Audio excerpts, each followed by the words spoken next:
Everyone, welcome back to TechCube. I hope you all are doing great. So in today's video, I'm gonna guide you through the tutorial video of how to change your username in Roblox.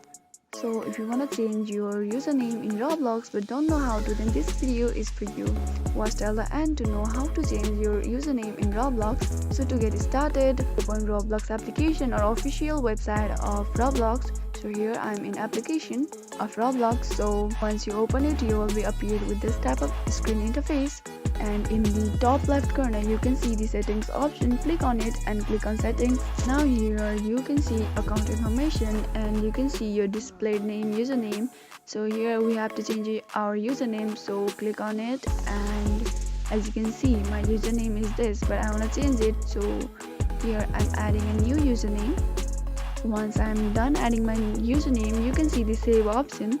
Click on the save option in order to change your username, and doing so will be successfully change your username.